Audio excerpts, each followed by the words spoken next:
video.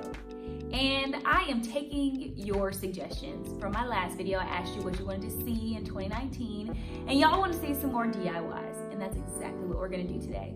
Today, I'm gonna show you how to make a Crisco candle, and it's surprisingly very simple and straightforward. So if that's something that you're into, you will especially enjoy this video.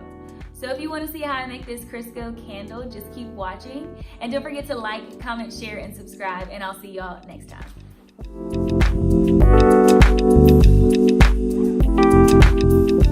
First thing you're gonna do is gather your supplies that are mentioned in the previous slide. And I'm just gonna open my mason jar and then open my vegetable shortening. So to my mason jar, I'm just gonna add globs and globs of vegetable shortening.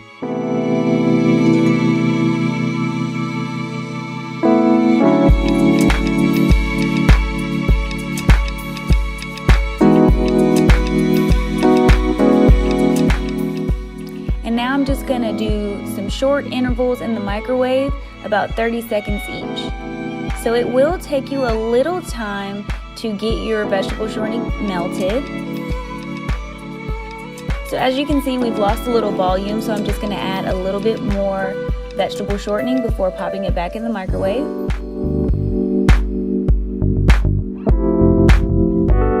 Almost to my satisfaction, so I'm gonna add just a little bit more microwave or vegetable shortening in my final microwave session.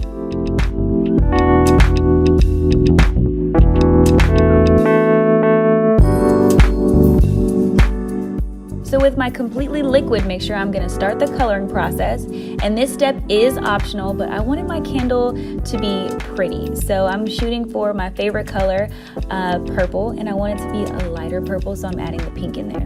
With my broken crayons, I'm just gonna mix, and then here's a better shot of me mixing it. So in addition to being pretty, I want it to also be fragrant. So I'm using some essential oils. This one has lavender, rosemary, and sage. And I'm putting a good bit in there and then giving it a mix.